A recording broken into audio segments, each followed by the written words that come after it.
since Brett is not here. Hmm.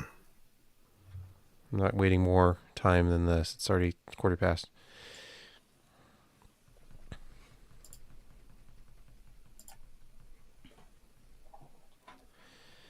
We are live on YouTube. A delayed start. Let's see. What is this telling me? Razor was already there to say hi. Thank you, Wow. Razor. We are. I still can't hear shit. You can't hear anything?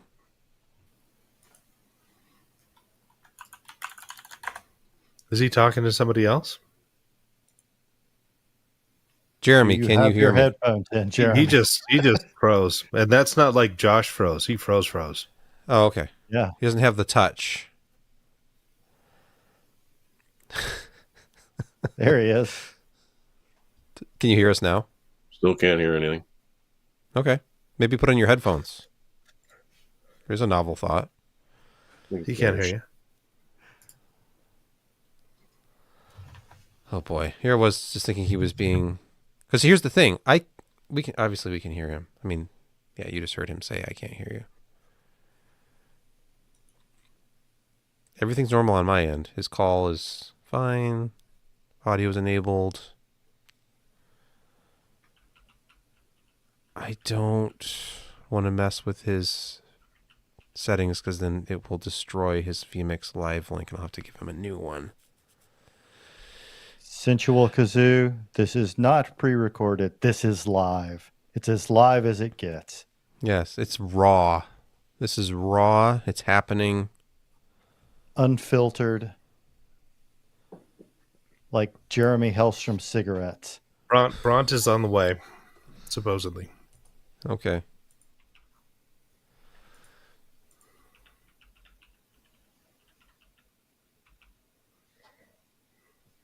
Oh wait, is there a Internet Archive related security story? They got a breach. 31 million people's stuff.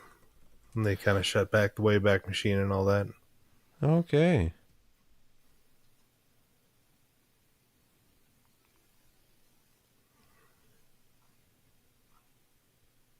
Oh, Jeremy's frozen again.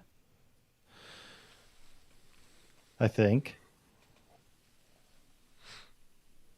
But I don't see his like headphone cable that he normally has. No, that's what I'm concerned about, is that I don't think he's wearing his headphones and he's confused as to why he can't hear us.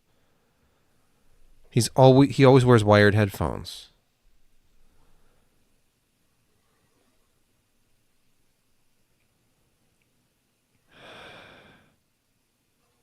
Woot Doc says, I hope Sebastian's laptop is okay. Why? Because it's making an annoying fan sound. It's extremely overheated right now, so it's cooling itself finally. I left it plugged in, and sometimes it does this where it charges, and then it requires the fan to run while it's charging or it overheats. And the fan wasn't running, so it just cooked itself.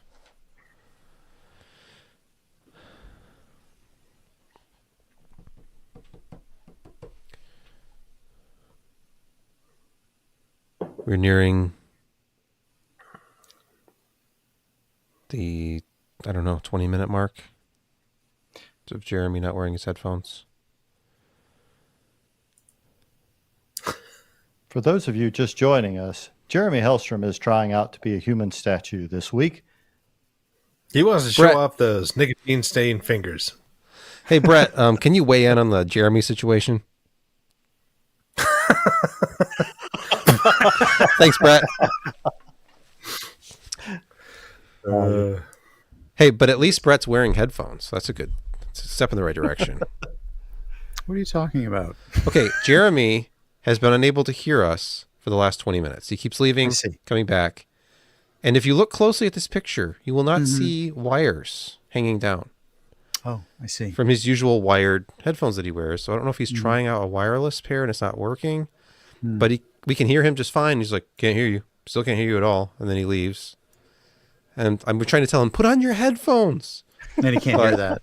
But he can't hear that. You should hold up a sign. I sent him a message in Discord but I think he may have restarted his PC.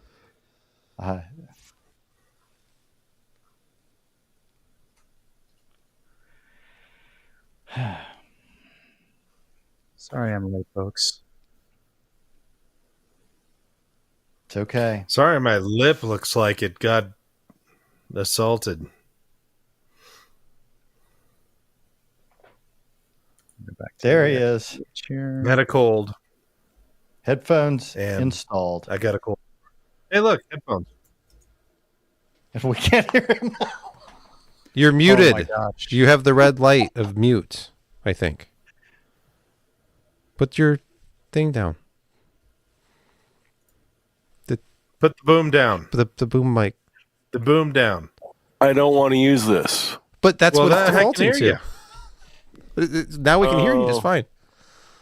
This is It like defaults Yeah, to but that. you should be hearing me through the Sentry, and the Sentry is being a pain. It doesn't want to make noise at all.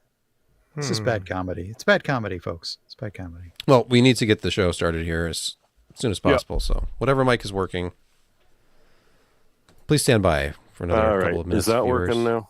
Yes, that sounds better. Nope. That must have been the boom mic we were hearing. What's the Raising boom? that is just muting you no matter what. Nope, can't hear you.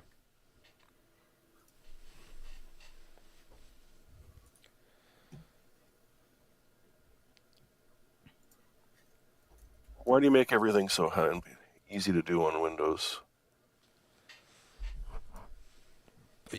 You don't normally use Windows? Oh no, it's just being a pain to say. Hey, people are saying the boom mic sounds good. It's retro. It's like It's very retro. 2007 PC Per podcast sound. There's a lot of compression. You need to find that EPOS. Yeah. It doesn't really sound that bad. It's like a high quality. No, it phone. doesn't. No, it's the EPOS one that I use. It's great for work. I just don't like to use it on the podcast. Well, you may have no choice. Apparently not at the moment. It's gonna not have to take adding up a. It's not adding a mellifluous note to your voice. Let me just say that much. Yeah, Let's. that's okay. I'm yeah, already it's- stuffed up, so All right. Well, I'm so stuffed up that it doesn't matter.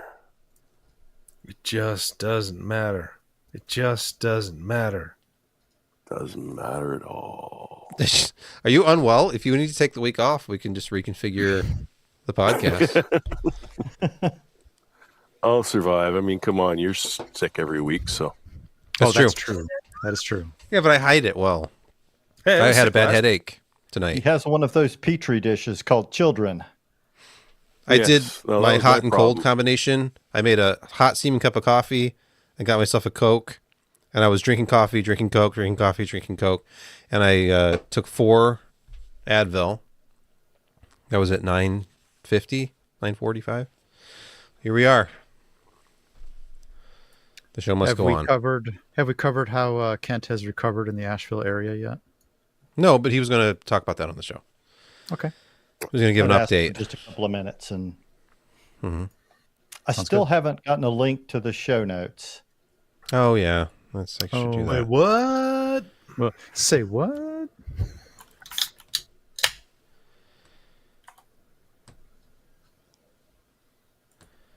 All right. 307. You should have them now.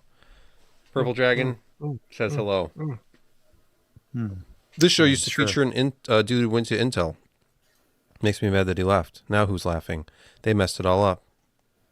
That's the problem with going to a corporate overlord, because then, you know, they can let you go. When he ran his own business, you know, he was the boss. Or something. Actually, he runs his own business again. What am I saying? He's probably wildly successful, more successful than he ever could have possibly been doing PC Per. And his family's very happy. So, I wonder what that's like. Yeah. I don't I know. was kinda Happiness. thinking about that. Overrated, probably. Three Actually had people went to Intel. Ooh, Doc. 4. That somebody What are we lights the golfing rod. now? No, Yeah, that's the Alan from Herbalife. initial move was Ryan. I mean, Ryan can come on the podcast and tell the story himself, but Ryan was offered a position at Intel, and he said, "Look, I've got a guy." He was like Jay Leno. He's the Jay Leno of PC podcasting, because Jay's always, very concerned about his people because they're the ones who make his show happen or used to. And so he's like, "Wait a minute, I got these people who literally moved here, like Alan, to work for me. I can't just leave him when he bought a house, and he's my full-time employee." So they're like, "Bring him on board." So it was a package deal to take Ken and Alan with him. They just gave him like an extra month or so. So Ken was the sort of interim editor-in-chief when Ryan initially went through like onboarding with Intel. And then basically it got to the point where he could no longer do media because he was about to join. So then Jim, who had agreed to purchase PC Per from Ryan, was left in a lurch because he needed an editor-in-chief and Ken was leaving on him. So I don't think he doesn't believe that was made clear to him. I think when he bought PC Per was that, oh, by the way, Ellen and Ken are leaving too. Bye. So as an emergency choice, probably the third choice, possibly the fourth, I was called. Jim called me at home one day, offered me editor-in-chief. I'm like, I think he'd already offered it to Josh. I'm not sure. But he called me. Nope. And, You were first. It's been I think. smooth sailing. I don't know if I was first, but I think that the reason it made sense for me, I think Ryan said, "What about Sebastian?" Because, he doesn't do anything else. I was just a stay-at-home dad at the time. I'd quit my job to raise my son. So much more now, though. So much more. Sure. So that is and the Ryan full and story. Jim knew that life was wearing me out like a set of tires with 75,000 miles on them. A little It's not extra where I thought you pressure were going, but- was just going to burst. So they didn't ask me. I thought that Jim found out that Ken was leaving and deafened him in his left ear with that pop cannon. Totally unrelated. But yes. to- I think Ken was legitimately pissed at him for doing that too. Yes, he was. I was like completely unprepared for that. Anywho. Yeah, let's do a show. I'm gonna hit record. What about that show we were talking about? Yeah, PC Per I don't know podcast. what you're Tune talking in about. Wednesdays between 10 and 10:30 p.m. Eastern. Sorry for the Consistency. delay. Or strength. I guess what's weird about this, and not to talk about myself anymore, but just in closing, I just realized, because that was December of 2018. Wow. I officially took over as editor-in-chief December 15, 2018. Almost I have 6 been- years, man. Yeah, it's insane. I didn't know I was even doing this for 5 years. Okay. Let's Surprise. get started Time flies. when you're having. Welcome to the PC Perspective Podcast. This is episode 794. This is being recorded on October 9, 2024. I'm Sebastian Peak. I'm Jeremy Hellstrom. I'm Josh Walrath. I'm Brett Van Sternberg. And despite the uncanny resemblance, I am not Qui-Gon Jinn. I'm Kent Burgess. Mm. Yeah, should- viewers you of last week's He's not video wrong. version of the podcast, when I was referring to Ken's absence, I had a picture of Qui-Gon. But to me, when I see him, I see Qui-Gon. Maybe it's just the Star Wars nerd in me, but I'm like, it's the beard. You will subscribe to our Patreon. Hey, whatever No, works. I You won't. gotta wait. What do you think? You're some kind of Jedi waving your hand around like this?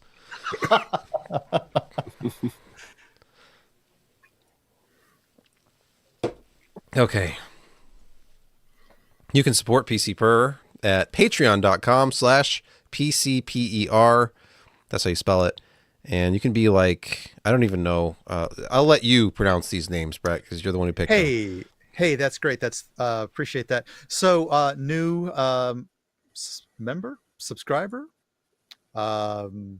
person who is putting a little money in the kitty so that this can continue is P. Charles Ruzen. P. Charles Ruzen. How did I do?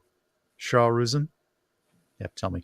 Plus, longtime members Jay Hubbard, D Llama, and I think another one of my favorite names, Swing Cat. I like that dude's name. You swing cat by tail? Yeah. Just might. Or perhaps, well, we won't go there. Yeah, so thank you to those members. And you could join them. You could be on that wall of fame. Illustrious.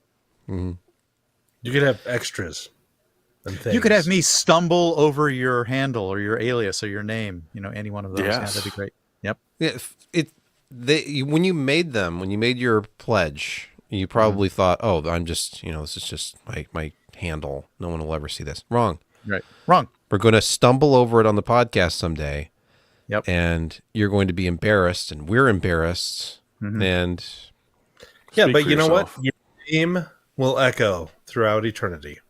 Shell Carry. Rusen. Pause. Yes. Yes. Yep.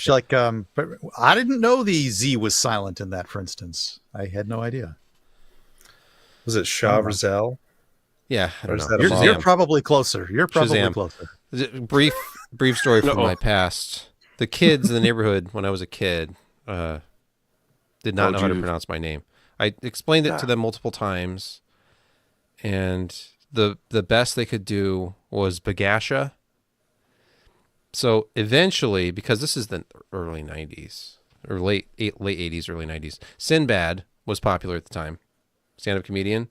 So that became my nickname. I was just Sinbad. Okay. Sinbad Pete. You should keep that as your Patreon handle. Yeah. Your handle alias. Sinbad. Rename yourself on Discord. Absolutely. All right. I'll wait just a moment for Josh to refresh himself. Josh, are you ready? Yep. Are you I'm ready ready. for the most No. important segment of the It is. week? No, No. the sore on my lip does not. What is the thing in Dune? The stain on my lip means my mind is in motion. The juice of Safu means my mind is turned. No. Yeah, This you're a was. mentat. I had a cold, then I got a cold sore, and now it's just. But let's go back to the juice of Safu. Sure, I just took some before, and yeah, my mind is definitely in motion. And because my mind is in motion, I need energy, need fat, need sugars. And for that, I need to consume things. And consume I did, because today was the Cowboy Joe. I know that I have experienced this before, but they didn't wrap it up in one of those aluminum, metal foil things. So it came like this in the box. It was Oh, nicely presented. So here you've got 2 onion smash patties, candied jalapenos, American cheese, hickory smoked bacon, and a house tangy mustard sauce. So 2 perfectly seared patties. The buns were toasted just how I like them. The candied jalapenos had a good bit of heat to them. Some of the jalapenos you open them up and you taste them, and it's like it has no heat whatsoever. These were nice. They were pleasant. So everything in that juicy caramelized meat, candied jalapeno mustard sauce with good fries was fantastic. And again, as you all well know, I am not going to eat for another 24 hours after that. It was a lot of burger. Josh, I'm getting old, you should have called for the PC Per makeup artist to come in and fix that for you, by the way. Right. That's character. Yeah. Okay. But at least it's not like the monkeypox chin. At least. We have So you our got that first going for edit you. point. Okay. Edit 1. 6-minute 56-second mark. Oh. And Write pause. that down. Write that down real quick. This is early enough in the podcast. I'll just see it. When I see me like gripping the microphone like this, then I'll know. Stop scrubbing. Yeah. Stop there. Go back. Okay. Cut. Cut. Yeah. I don't think that the monkeypox references are necessarily good for the algorithm. Yeah, it's the M-pox, you insensitive cad. Yes. Yes. Mpox. Jane, you ignorant slut. You went there. I did not. I refrained. Exactly. That Well, actually I already comes have up to later. edit this out, so anything goes right now. Oh. Almost anything. Careful. Almost. Yep. Yeah, you said that a little Not quicker. it can't than- all be as unfiltered as Jeremy's hand-rolled cigarettes. That's true. Ooh. Nice callback. I stole that. I think Jeremy or Kent, Josh or Kent. Somebody brought that up. I think it was Kent. It was me. Kent, I'm stealing your material like Robin Damn it, Williams. Kent. That's fine. Hey, you're being compared to Robin Williams. You can't complain. Yeah. Well, you could. I haven't at least he- killed myself. At least he paid off everybody that he stole jokes from. Yeah. So they were okay with it, I guess. All right. Oh, let me get my prop.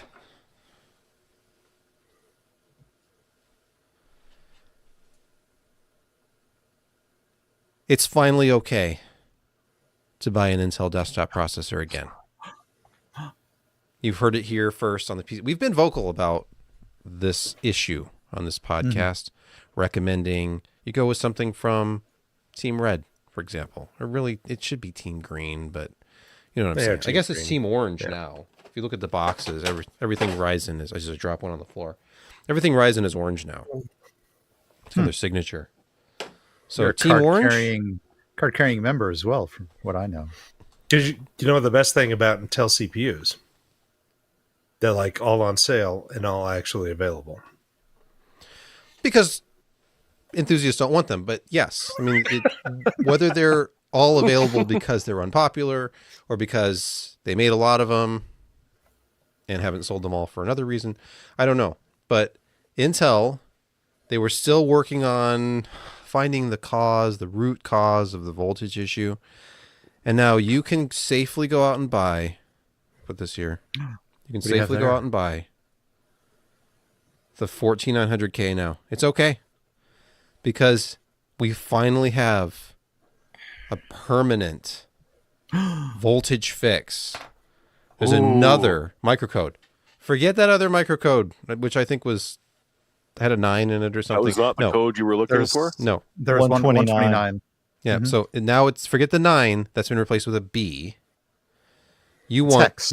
0x12B, which is probably a beta BIOS right now. At least it was for the board that I was flashing. So What if it's not 2B? That is the question. are you saying that In this case, Intel's 14th gen has is- risen from the dead like It Hamlet's is to father? be. Or perhaps it's No, just it's a a ghost of skull its in the former grave, self. like Uric. Yes. Isn't a sonnet like 14 lines? Are they going Shakespeare Oh, yeah. on us? That's interesting. That's interesting you bring this up, Josh. I don't think that there's that much thought behind that, but maybe. It really should be 129B if this is a continuation of 129. What was the 9 for? And wouldn't it go up to 13? The next integer pushing. No, it was I- one- No, It would have been go up to 12A. 1210, but 4 digits would just be crazy. Yeah. It's hex. I mean, that's just a waste of space. Yeah. Hold on. You mean the whole processor lineup or this name? You almost sound like Steve. Is this just a waste of silicon? No, you guys. Okay. All right. Well, anyway, it's safe to buy Intel processors again, apparently. I plan on, in the next few days, grabbing a sealed Intel motherboard. It's still factory sealed, which I'm sure excites JJ greatly because they sent this. I need to get to it. And what better time than now to actually break the seal? Test it on the Yes. old firmware. Look at those voltage calls. You know, do some screen capture, show the voltage calls in real time. Like, wow, it's actually asking for 1.68 or whatever it is. Hey, Sebastian, What? I too like to live dangerously. So I'm going to put this 14900 K in there. I freshly cleaned it of thermal paste residue out of a different board. And I'm just going to do a before and after. And we can just see how much performance is lost and what the voltage calls are like and what the thermals are like and stuff like that. And then I could, turn it into some kind of content for the website and the YouTube channel. Yeah. All right. How much degradation are you going to get out of that 14900K when it's under the It's a great over question. voltage testing? Yeah, but there's only one way to know, and it's to continuously use it. Maybe I should just put it in the production machine. Replace this PC that's running under my feet right now. Just go 14900K without the voltage correction, and just wait for it to your crash. feet will in the never be middle of cold the again. podcast. So,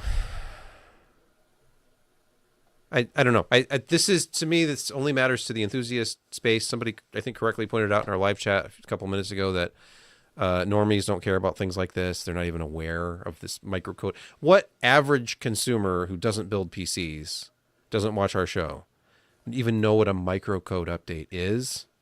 And so Those are then you those look, collectible cars you used to buy that, the guy talked really fast. They brought those back. You can buy micro machines again.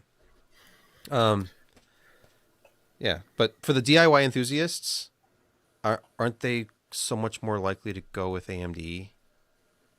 Like, it's the only real question is, do you go AM4 or AM5? Like right now, if you're an enthusiast, if all you care about is gaming, and your CPU will just get out of the way, and all that matters is how much you can spend on a GPU, do you really want an Intel 13th or 14th gen processor, which probably still pulls 250 to 300 watts, even with the voltage adjustment? But I want USB 4 and Thunderbolt. You can get those now on Yeah, I can get them now. boards. Yeah. I just don't want to pay the price. Ye gods. Yeah. Well, I was going to say something, and I'm trying to remember what I was going to say. But this segment thought, is on like life, fire right is now. fleeting.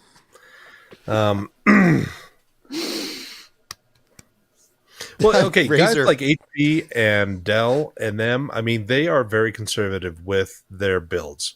Yes, they And are. so I would really be curious what their return rate is for a lot of these processors they build, because, again, their engineers are not dumb. But the company they work for is very cheap. Yeah, and so you've got to be really careful with how you spec out your stuff, because you just don't want it frying. You don't want your power phases burning up. And so, yeah, a lot of these, pre-builts and whatnot are lower performance than what you can get in retail, because, retail is what the benchmarkers use. It's what the enthusiasts use. It's the people who are on YouTube and Twitch and whatnot, and they've built their own systems and they benchmark things, and they absolutely max performance. And the guys at Dell don't want to do that because it costs more money per CPU to do these things. I mean, not only CPU, but per machine that they sell. So, yeah, it would be really interesting to find out return rates of these OEM machines, because guys like Falcon Northwest and Puget, they do tweak theirs a lot higher, and they use kind of retail motherboards rather than home designed stuff. So, yeah, maybe we can have. I doubt Kel could talk about this stuff, but it would be interesting to find out. So Kelt's always been pretty open about this kind of stuff, and often in our live chat, actually, while we record these. And one of the things, and he was right at the forefront of the coverage about the microcode issue to begin with, as they were trying to figure out some of the instability issues, because they do a lot of their own. They burn in test every system that goes out, so they try to look for any kind of issues. But I know when Puget Systems came out with their little study that showed that AMD processors fail just as often, if not more, in their systems out in the field. Well, Puget also uses their own custom BIOS settings, including their own limits on the CPU. So clearly some of their own internal testing had shown, why don't we set this power limit down and not allow it to use as much voltage? Because really it's a marginal difference. It depends on the sample, obviously. Yeah, and plus, I mean, your peak numbers are going to be peak numbers, and but experience is going to be nearly the same. I mean, if you just calm it down a little bit, it'll last longer. Well, Kent, what did you say your voltage is set to on yours? Which obviously yours is overclocked. But 1.415. yeah, that's so low. I mean, that's lower than AMD. And you're running a Core i9 13th gen, right? The 13900 13900 KS, yeah. So it's really, it's just that annoying lowest common denominator thing that everybody does, where you come up with this crazy high voltage. Anybody who's done overclocking of graphics cards, it's the same thing. Like, you got to back the voltage off. There's no reason why a Radeon card needs to be as high as it is. Back it off. See where you find that stability. Less voltage gives you more headroom thermally, and so on and so on. All right, well, we've probably beaten this subject into the ground. In closing, if you have a 13th or 14th gen processor, you need to update the BIOS again. And if you're considering buying an Intel processor, it's fine now. Allegedly. Why not wait for the next one? Right, exactly. We could cover some of the rumors. Or the one after that. About, let's see. Okay, Nori, thank you for the super chat. All safe here in Miami, Florida.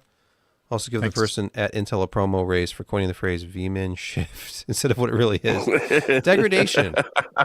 That'd be like saying, what would it be like if somebody from a major storage company had to come forward and talk about the fact that there's been what is it called when NAND values shift over time? It's like a bit rate loss or something like that. No, I wouldn't call it that. That sounds bad. So we're the marketing department at a major storage company. No, don't say bit rot.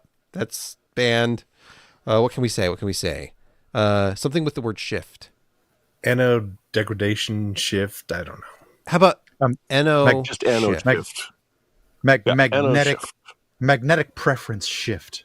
Yes. Okay. So the magnetic preference shift that we have identified in certain isolated use case scenarios has resulted in this voluntary recall or something like that. So Mark Chambers had a interesting, good question. Haven't AMD just released their BIOS to allow 105 watt TDPs to overdrive their new CPUs? Are they just creating the same problem as Intel potentially had? And the answer is no, because it's 105 watts TDP. And yeah, it's going to boost up to 150 probably. But it's not going to hit that 250, 260, 300 mark that Intel was doing with their top end chips. So yeah, it's not the same thing. And plus, I mean, that architecture is super efficient. I mean, it doesn't scale super well with more power, and that's why they don't apply even more power to it, because it's extremely limited about how far it can really go. But yeah, no, they're playing it a little bit more safe than Team Blue. Think about this. AMD, previous generation, the 7000 series processors had a 105 watt TDP for both the Ryzen 7 and Ryzen 5. When those processors on a lightly refreshed architecture came out at 65 watts, to me, at least for the Ryzen 7, it felt a little bit like artificial product segmentation. But then, as Josh just said, they don't really scale with power all that well.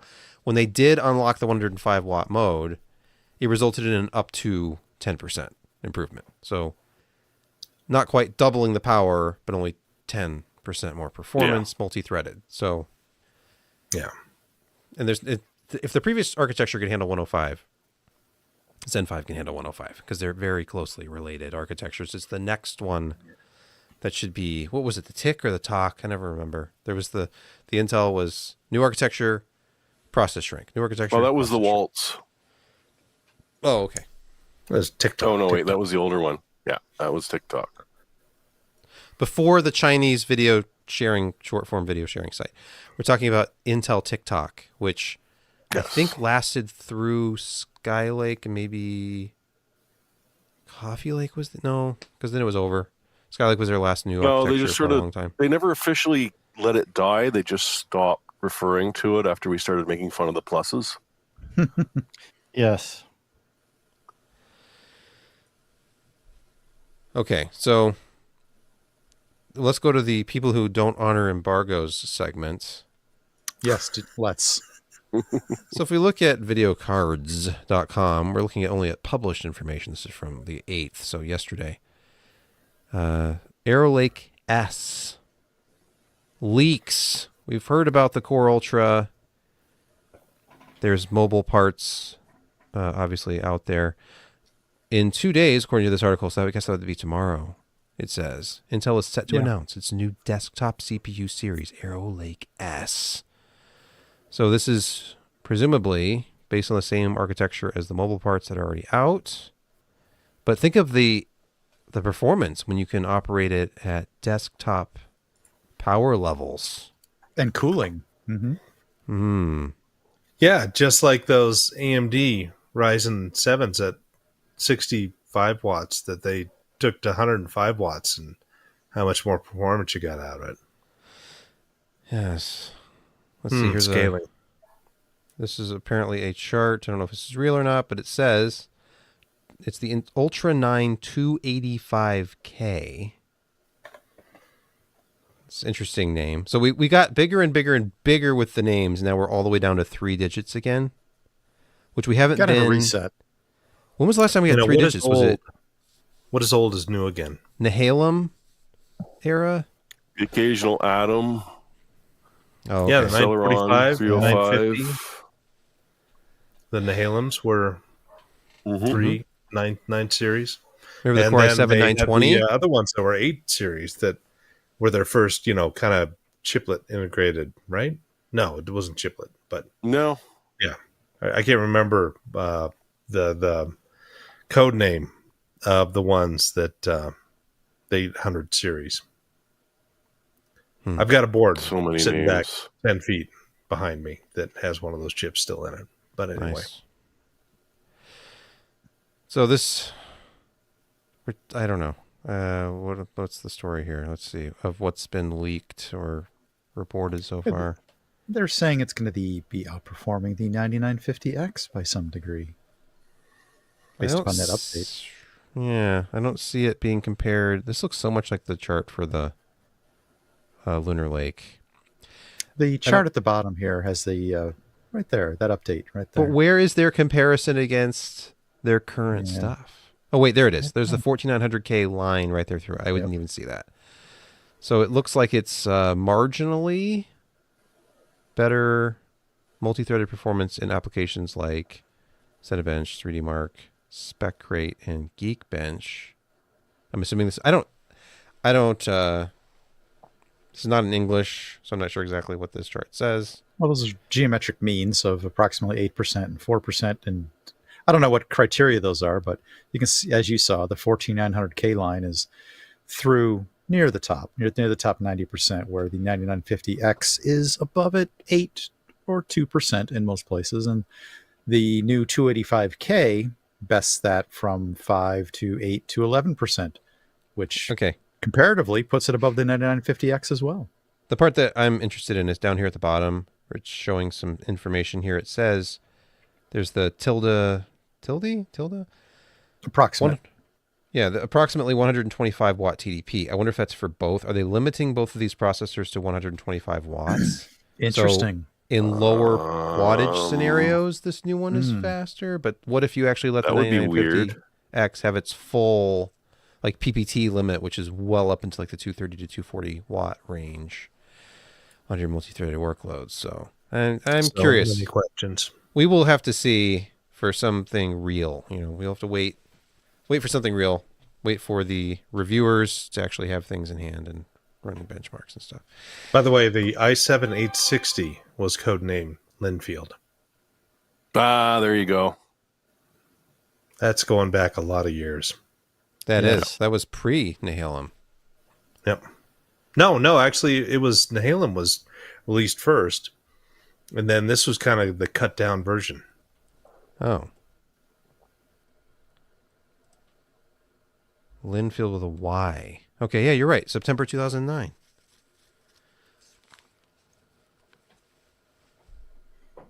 Was it for mobile? Nope. No. No. Do you want me to go grab the board? Yeah, if Was you what, want to. I'm just- X79? Was that X79? No, no. X79 was way into like X79 was like Ivy Bridge E, I think. Because we went into Sandy Bridge with X60 or Z67. YouTube chat is thinking Yeah. it's X58.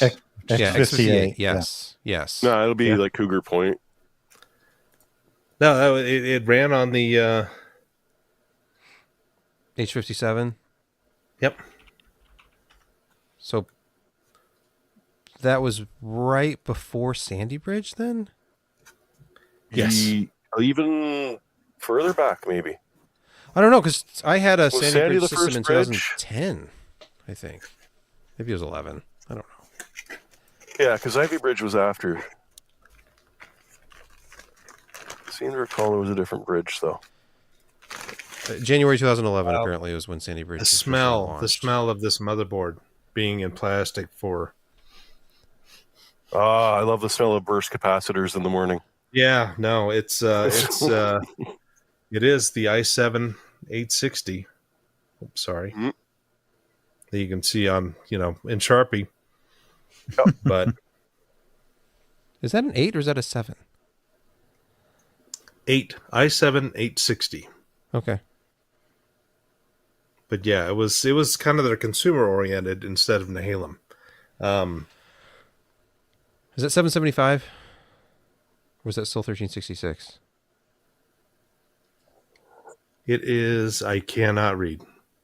Well, I just don't count know. the pins. Check Take the the circuit CPU out. out, count the No. pins. We'll wait. Quick count. I think it's 775 Oh, okay. Okay. because yeah. it's a P55 chipset. Well, now people are saying 1156. I guess that's right, because then it was 1155. I don't know. You just got to count the pins. Just count No, one it is row. 1156. LGA Okay. 1156. Okay. Sorry. All right. There you go. All I right. finally found. This Now, back edition of Old Men talking about old tech. Oh, don't worry. It'll not Brought to you be by long. Joe. Thank you, life. Exactly. All right. There's nothing else to drink at the barber shop.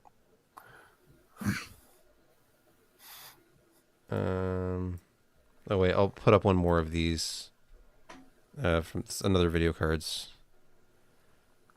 It seems like this stuff always leaks. Yeah. Gang's all here. Embargoes be basically. damned. Yes. Let's go to videocards.com. Here's more Here's the Chinese lineup. stuff. It's all of them. Ultra, you get used to this. Ultra 9285K. There'll be the Ultra 7 and Ultra 5 as well. Faster Oh, nice. memory support and Because we're not going to have core anymore, but we're going to go with core. Well, it says Ultra. Core. Yeah, exactly. I know, Core but weren't Ultra. they going to drop the core? But I not, thought they were going to and drop the then- core. Intel Ultra. Yeah. Yeah. I'm I had a not whole freaking thing reaching planned for this launch too, because I have a Ultra. First time out. Ultra Ultra. sound processor. I have an ATI Graphics Ultra Mhm. Video card still in the box. I don't think it's ever been used. And I was going to pair it with an AMD 386, but they're Ultra 386, the one that ran at 40 megahertz. And then the board I have only has a 66 megahertz oscillator chip, and I needed to solder in at 80, so I had to run at 40. It's a whole thing. I have a script for this in my documents. It's just never been filmed because there's too many. There's too many. Does not nodes. surprise me. Okay. Ideas literally bursting out of your head. Yeah. Speaking of bursting, let's look at another video cards. All this is going to be cut anyway. Let's look at another video card slide here. The pricing has been leaked. Well, the reason this is all going to be cut is because, by the time this is edited, all of this will just be on the Intel, newsroom anyway, and I can just use those slides. People will know. Exactly. Okay, so enough of that.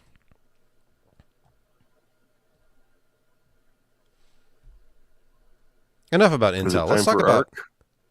no. Let's stop talking about Intel. Let's talk about AMD now.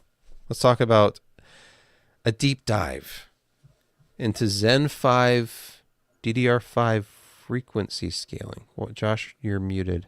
I say that, since there's only 4 companies in the world that we cover, which is Intel, AMD, NVIDIA, and ARM. And Hitachi? And ARM. Wait, I thought we talked about Don't- we talked about ARM. Sony? Qualcomm sometimes. They want to be relevant sometimes. in the PC space. Microsoft. We talk about Microsoft Definitely. every week. Yes, Always with glow. And then Kent and I always talk about Sony because of their cameras. that is true. And Talk I- about Sigma. one of us, I seem to recall one of us occasionally talks about Apple, maybe. The fruit company. I think that Brett brings up Let's the talk about M architecture every week. Let's talk about the M4 release, shall we? Yeah, This- there How it about we is. just talk about the Russian ARC influencers have M4 laptops. What's up with that, guys? I know. I know. This is the biggest story in Apple leaking since that iPhone 4. This left at the doesn't bar. happen. Oh, This doesn't happen. Steve Jobs is rolling over amazing. in his grave. Oh, No one would line up for the new iPhone, so they had to do something. It's a build excitement The- somehow. the ex-Mossad agents have been released.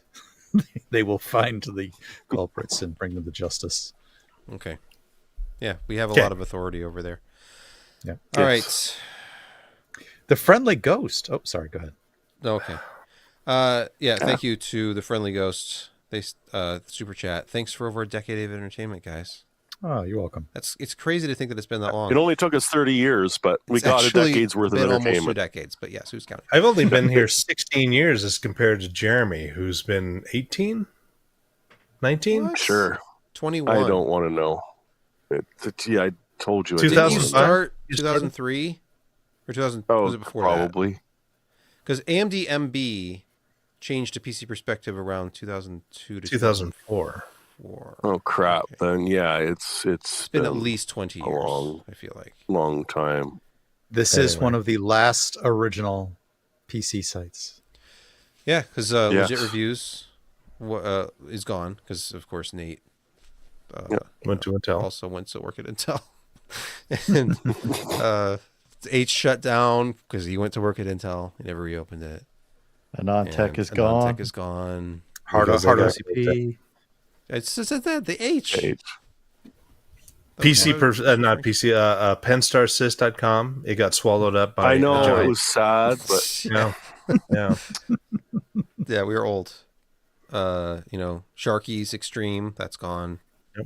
oh yeah. It's So just Tom's Hardware. It's the only one left. Is it Thresh or Thrush? Firing Squad. Thresh. Thresh. Is Thresh. Yeah. Firing Squad. The yeah. firing squad. Extreme Tech. That's not one of the OGs though, but it is still around. No. I'm trying to think of the Guru of EMD 3D. Zone. Texas, Oh, Guru Uh, 3D. Tech Good Power Up, call-out. of course. they're still going. And Gamers 3D Nexus, files which used to be a over on website Windows. before it was a YouTube channel. Yeah. It still is kind of a website. He still has kind of a website. No, he kind of went back into it because there was so much, Mhm. so many people asking for it. The supporters wanted it. Yeah. So See, anyway. we're all moving back to written. We're moving back to written. Yeah. All right, can we dive into this extremely go. boring sounding story real quick? Yes. Let's. So nothing could be more exciting than a deep dive into Zen 5 DDR5 frequency scaling. It's what people have been demanding. Not only are they excited about jumping into a new AM5 processor, and not only that, but one of the latest 9000 series processors. We really want to know how memory scales. I'm guessing it doesn't scale much farther than 6,000 megatransfers per second. Well, let's see, because they tested up to 8,000 megatransfers per second over at Tech Power Up. That sounds insane, but they were willing to risk it. I don't even want to know what kind of voltage they had to run to get there. Yeah, It's it wasn't that typically- ridiculous. High voltage in Intel is fine with memory. High voltage in AMD scares me a lot, but only because I've blown up memory modules before. And there's these new modules that have their own like power chips in them. Let's see. They're actually doing... you're in depth when you're doing SoC IO die power draw charts for memory. They do like their modules. giant long charts. Just in case you needed to know, DDR5 6000 at idle was drawing 12.1 watts. Now you know why memory has its own power phases. Ooh. Yeah. Okay. Yeah, This isn't for definitely. But no, This is for the faint of heart. No, not at all. No. very much so. The idea is that, hey, we've been complaining about, use DDR5 6400. You've got a 1-to-1 U clock to M clock. It's really important. But people are starting to say, well, yeah, but some of these newer boards can do DDR5 8000. So, as long as the timings aren't ridiculous, isn't that going to start to overcome having the U clock 1-to-1 instead of dropping down to 2-to-1 as it does, unless you're on the exact end? You have to fiddle around because even on a good motherboard, you're not guaranteed to get that 1-to-1 just because for whatever reason your DDR decides to dip a little bit higher or lower. And yeah, it turns out that, hey, there is some very rare scenarios where the extra bandwidth will get you a bit more, like switch emulation. Hey, DDR5 7200. 0.5 FPS. It's a huge, huge difference. You would definitely notice it. Because, paying a lot extra for RAM always pays off in the end. It Wait, totally noticeable. We're not allowed to Great do investment. simulation. We're not allowed to do that anymore. No, just mentioning on the show will have us taken down by Nintendo tomorrow. That's likely. Yes. So let's see. Here's some gaming. I don't want to look at it, but I will. Let me go back to the list. Just They- zip You through can't it. look But away.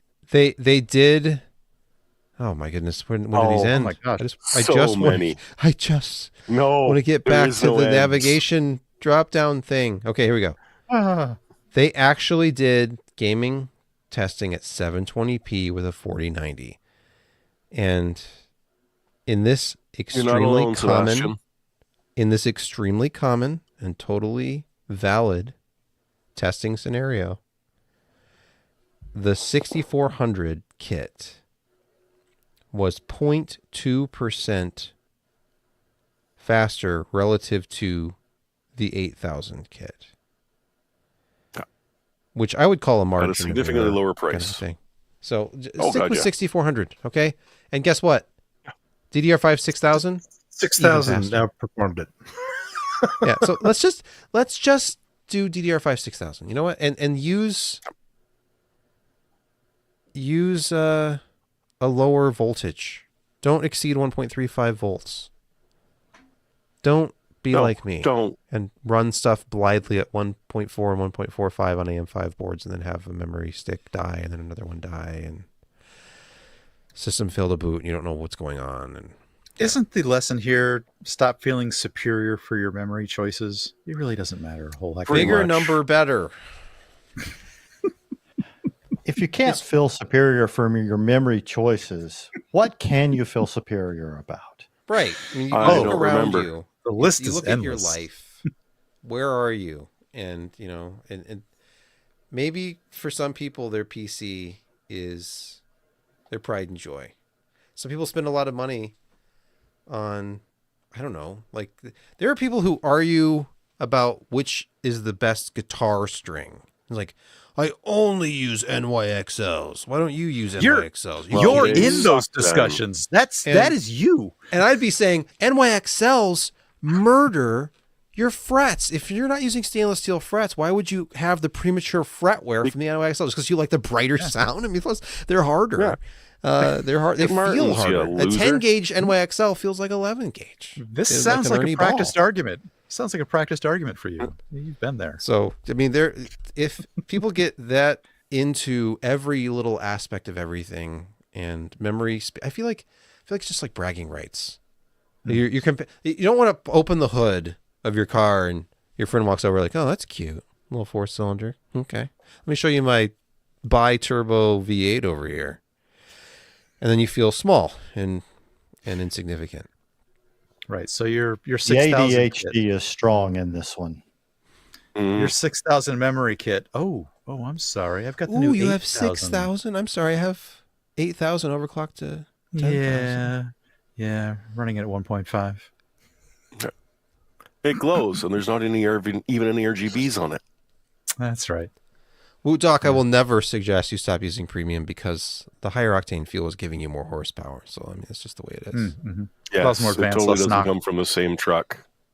More advanced, less knock. You heard it here. Enforce chipsets for the win, except for the Yes. ones that Hey, weren't good. I missed the audio from them. What about Enforce? Was it Enforce 2? That was the last good one, and then Yeah. Enforce 3 was spotty. Enforce 3 was crap. Enforce 2 had was the peak. Soundstorm. Yeah. Soundstorm. Yeah. And it was just a generally solid chipset. You can skip over number 4 if you want. We're running long on time. Oh, okay. All right. In our next story, if you are looking for a NAS that goes faster than NASCAR, Jared, I mean, I'm thinking aren't- for that one. Aren't we all looking for a little piece of NAS? No, Oh, God. Some fast what? action. How about the You're gonna have to- Terramaster? fast NAS. You know, I was looking for a fast piece of NAS, and Tara walked in. She was the master. The F8 SSD Plus. 10 gigabit connectivity, all flash. Oh my goodness. Yeah. See, the 10 gigabyte Ethernet is actually the bottleneck at this point. Because they did shove a little chip in there. So that technically, yes. I mean, you can complain that essentially they're all just buy one SSDs, but there's 8 of them. And that produces an obnoxious amount of bandwidth. And one of the things that TerraMaster did that Serve the Home really liked was that instead of cheaping out with like an N series Intel, or sorry, the N50, 5105 or the older versions, they went with a brand new Core i3 N305. So it's proper 8 core in there with some serious connectivity. If you want USB 3.2 Gen 2 to max out, this is the thing that will do it. If you're that 10 gigabit Ethernet is just not being strained, populate this thing, rate it, and give it a shot. It's insane. It's fairly expensive, not as expensive as some of the others. And one of the nice things is that they actually ship with 8 M.2 heatsinks. So you don't actually have to buy your SSDs that have the heatsinks. You can save a little bit of money and strap on the included ones with the rubber bands that it comes with. But don't worry, it doesn't get hot enough that the rubber bands are going to snap too soon.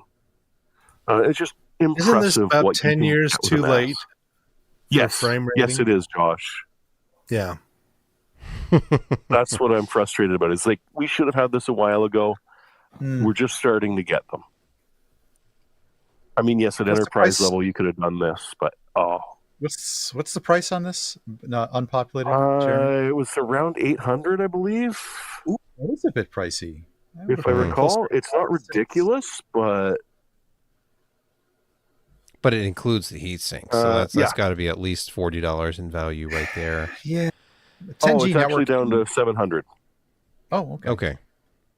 Yeah. 10G networking is still a little bit pricey. So, okay. And you can get the And all- Non-Plus, which I believe has the slower processor in it for like 5. Here's the thing that gets me about these, and not just because, exactly because I had one of these fail Yes. on my NAS, but Yeah. you have all that technology and all that nice packaging, and then you're just using some generic looking laptop replacement adapter that looks like you paid $8 for it on Amazon. So hopefully this is good quality and well shielded, and these certifications aren't fake. 72 watts. That's actually not very impressive from a power supply perspective. It's a lot of silicon. But you're powering It's 4 almost enough to power or 8 Sebastian's RAM. SSDs. Well, yeah, each SSD is going to be what, 5 to 6 watts Yep. max? Maybe Yeah, 12. you have 8 of Full. them in there. No, so that's that's 40, 48. Oh, it's 8 40. of them. Well, Yeah. maybe, yeah.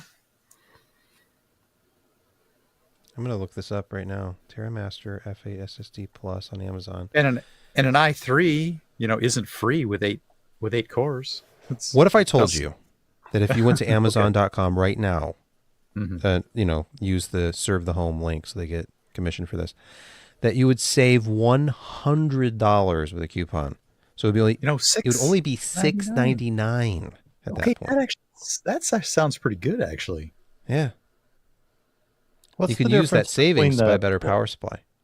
What's the difference between the F8 SSD and the F8 SSD Plus? Well, the Plus includes heat sinks. Let's see, what is it? I don't know. Let's see. This one has the 8-core i3. Yeah, I think the other thing is the processor Are itself. the M.2s, are they PCI 3 or 4? I'm guessing they're going to be 4-core. 3. Yeah. Okay, so the see, now you've got the 690 N95 quad core. Okay, so you still save $100 if you go with the F8 non Plus, but it only has half the cores. Okay, half the cores, half the GPU. And it also has a $100 coupon. Yeah. So Coupon. all right, so an interesting addition. I'm sure we'll see more and more of these as Yes. the Flash the gets packaging. cheaper and cheaper. Yeah, it's smaller than most enthusiast routers, and it's holding a ridiculous amount of storage, and it's fast. And once this board pattern gets released, you start to see copycats or different versions of a very similar environment, very similar system come out. Interesting. Also from Serve the Home, it almost looks like one of the drives out of that last article, because here we have a rubber banded heat sink on an SSD. It is. They use Gen 3 in their build for the NAS. Because why not? So it's the end. Well, it's the end of the road. There's for the Gen reason. 3 SSDs. Yeah, those pull 5 to 6 watts versus 4 or 5. So, yeah. Some folks pointed out in our TerraMaster F8 review, and even in our Asus Store Flash Store reviews, quoting Serve the Home here, that we were using PCIe Gen 4 drives. The reason is really simple. There is not as much innovation and competition in the Gen 3 4 terabyte drives, to the point that oftentimes the Gen 4 drives are both available and cost competitive, if not better, on both counts, etc. So they're not available. It's just they don't find them relevant. Well, they say it's getting harder they're to going to find be tapering out. the inexpensive Gen 3 M.2 drives. So Yeah. if you haven't gotten And one, when you use now a- might be the time.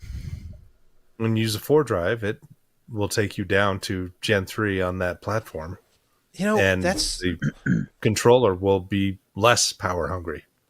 this Good point. continues to illustrate storage is just so much more interesting. One of the most, I don't know what I'm trying to say here. My mind isn't working very well. We have picked storage over and over and over and over as picks of the week, even through those dark times when you couldn't buy a GPU for less than double MSRP, if even that. Storage continued to get bigger and relatively cheaper, and you can buy, say, a Gen 4 drive, and it will work as a Gen 2 or a Gen 3 if that's the board that you have. Wouldn't it be great if memory was like that?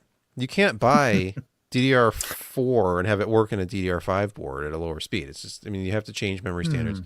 Wouldn't it have been nice? Because there was a time when DDR3 became more expensive than DDR4 just because of availability, and they weren't really making it anymore. Right. Same thing seems to be happening now. NVMe Gen 3 you don't need it because Gen 4 works as Gen 3 and the controllers got cheap and it's the same NAND. So it just sucks. Al in the YouTube chat, bring hybrid boards back. Somebody earlier talked about having a dual socket board as a solution for some of these problems. I think it was VIA that used to make the chipsets that could do either or. Like you could use, even more recently, like you could use actually they were the ones who had the universal they had the motherboards AGP you could do slot, like even. SDRAM and DDR. Yeah. They weren't great boards, though. Oh, no. I had an because they 8-bit created board that it. did both. It was great. So whacked. Yeah, and, And remember- Asus A7A266. It was, oh man, that board was awful. Remember the old days when you would buy a board that was socket 370 / slot 1? Yes. Like you can do one. You got a And Celeron sockets. 300A, great. Later you Yeah. can get a Celeron 500 or whatever, or Celeron Yeah. 566. Just don't put plug in them that both in socket at the same time.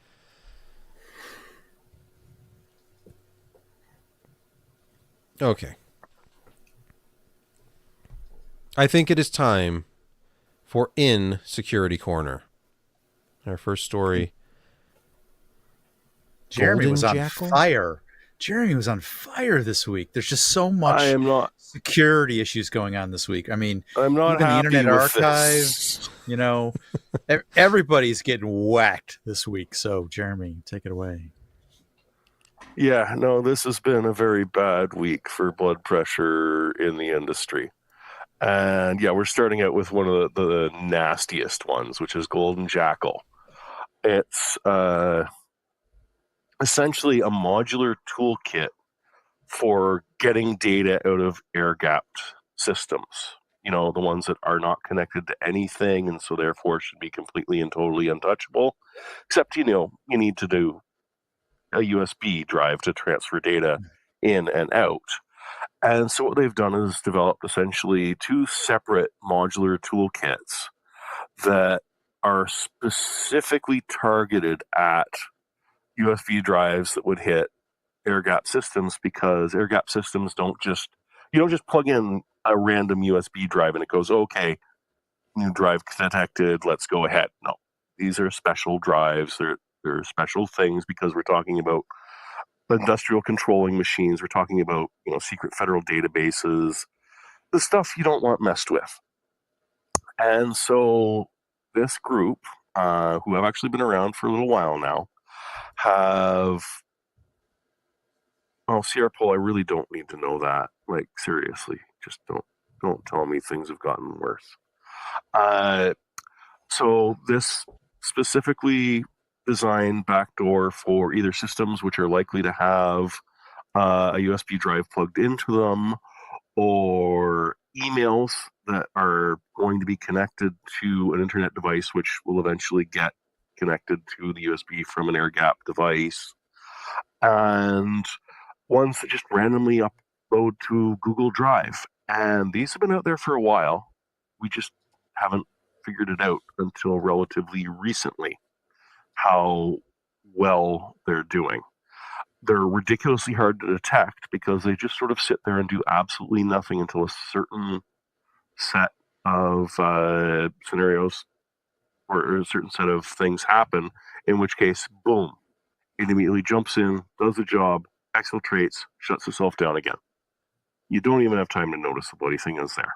And we're lucky that a couple of people did manage, ESET and a couple of others did manage to find it, essentially because, oh crap, some files that were on an air-gapped server have now made it into the wild. Let's track back how this possibly could have happened. It's great. And the best part is that the initial infection, ESET and Kaspersky still don't know how it works. They know it does, but they're not quite sure how. The scary thing is our modern life is sort of pyramided atop a set of industrial control systems that may or may not even be air-gapped. Let's just assume that your whatever industrial control system that we'd like to perpetually believe in is safe. They've air-gapped it, you know, as a preventative security posture. Guess what? They're carrying these things, you know, as updates and things like that. You know, it happens. It's not necessarily a federally secured facility, but they're running your water supply, your sewage, your electric power. They're handling components that do things like load trucks for food supply or route packaging or packages or whatever. This would set back modern civilization should these things come to a halt faster than you can say hurricane to Florida or hurricane to North Carolina. Didn't the major water company down south just get screwed over today? They sure did. Yes, they did. Yeah. And water supply. And it could well have been so there's examples out there of Mother Nature sort of affecting the same outcome, unfortunately. Modern life is precarious in many ways. So no one in the chat is getting the picture. Josh, did you catch the reference of that picture? There's an image in the eye. I didn't see Day of the it. Jackal. Oh. No, They're remaking that, you know. with Eddie Redmayne. No, oh, great. That's more news I don't need to know. That's unfortunately correct. Friendly Ghost saying that, yep, and a crap ton of those systems are not secured whatsoever. Like Jeremy was saying, a water supply, like American Water, I think was. Yeah, that's like the one. Yeah. Just got hit.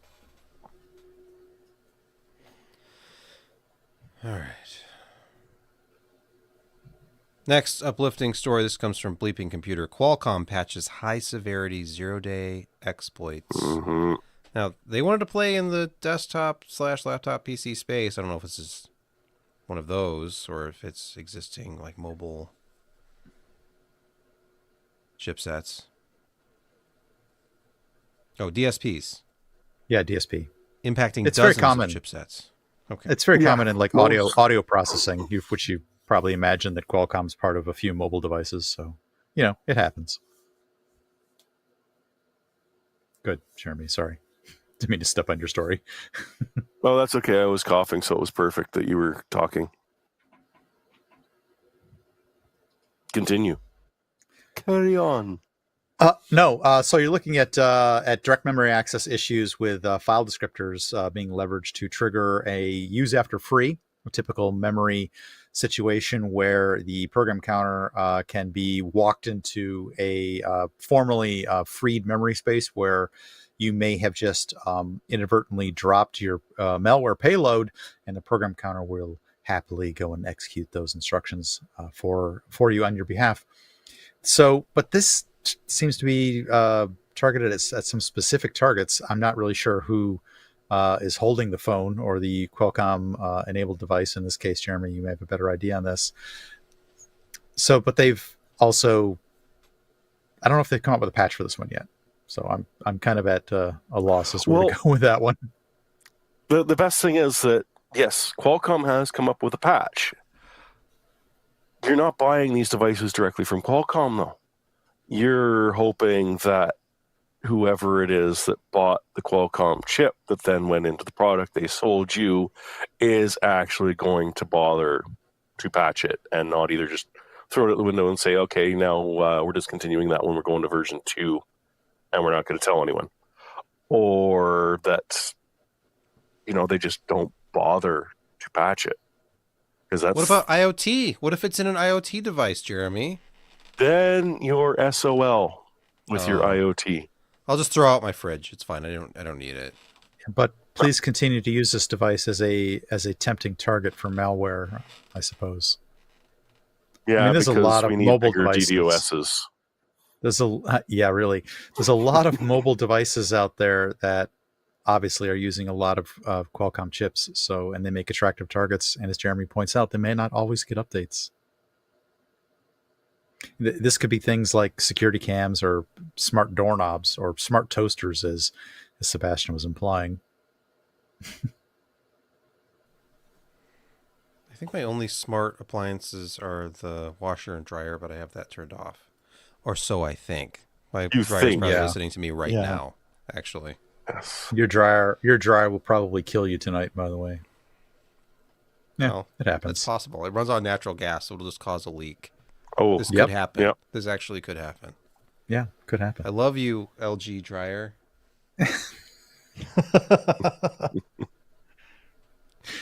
Smart bidet. That would be bad. Smart bidet. Exactly. Well, how did he die? Well, About that. Now the bidet says he wasn't eating enough fiber. Anyway, next story. Whoa, wait. Camera 2. Our next story, hackers fall harvest. Verizon, AT&T, and Lumen Technologies traffic. I don't know if I emphasized the right words there. Jeremy, what is this all about? This week, literally, we can't go a day without a significant data breach. And a bunch of us that are like, yeah, we knew this was coming. We told you this was coming. Why are you acting so shocked? So in this case, it's something called Salt Typhoon, which is the name Microsoft gave them. There's a couple of other companies have given them different names because they've been around the block a few times. And what they've been doing is sitting in the networks of Verizon, AT&T, and Lumen. So, not very big companies that no one here ever uses to communicate with. But they've been sitting in there and intercepting traffic for a while. We're not quite sure how long. And we're not quite sure how much they got or what they might have got, because all three companies have decided to double down on the security through obscurity and just aren't telling anyone how long they've been hacked, how much access they got, or if they've even managed to kick them out at this point. It's been great. It's just been silent since, what was this, Tuesday, I think, that this one was this hit. And yep, we know that it's definitely Chinese backed. We know that huge volumes of traffic have been being grabbed, but as far as AT&T and Verizon and Lumen are saying is like, no, we don't really want to comment on this. It's uncomfortable, much like an AI bidet. Expect to find horrible things about this in a month or two once people actually start to see what's for sale and pick it up and take a look through it. It's not good. Nothing this week has been good. Well, and we're at not least even done yet. At least if you run Linux, you can't get malware, right? So True. That is the takeaway from this segment every week is, Windows Wait, this, 2 Windows OS, that. 1 cup. Right. Wait. Wait a minute. What is this? Perfect L? Perf CTL. Perf CTL. Linux malware? Brett, you want to take this depression? No, but I do have to Next say thing you're that going to tell me that there's malware on Mac, the most secure platform in the world. Brett, is the Mac our last hope for a secure platform that doesn't just spy on us? And no, it's been done on the Mac as well. I mean, I'm not Okay. stupid, right? Yeah. Okay. Exactly. I didn't accuse you of being stupid. I just asking you. I may be artificial, but I'm not dumb. Yes. Okay. But I mean, who the hell wants to hack BSD anyways? Anyway, itself, you have to admire practically the perfect organism that is Perf CTL. So I'm going to keep the aliens references going. It's a piece of malware that's only recently been discovered, which actually very, very cleverly disguises its own existence by hiding amongst files and processes that would normally be within a Linux environment.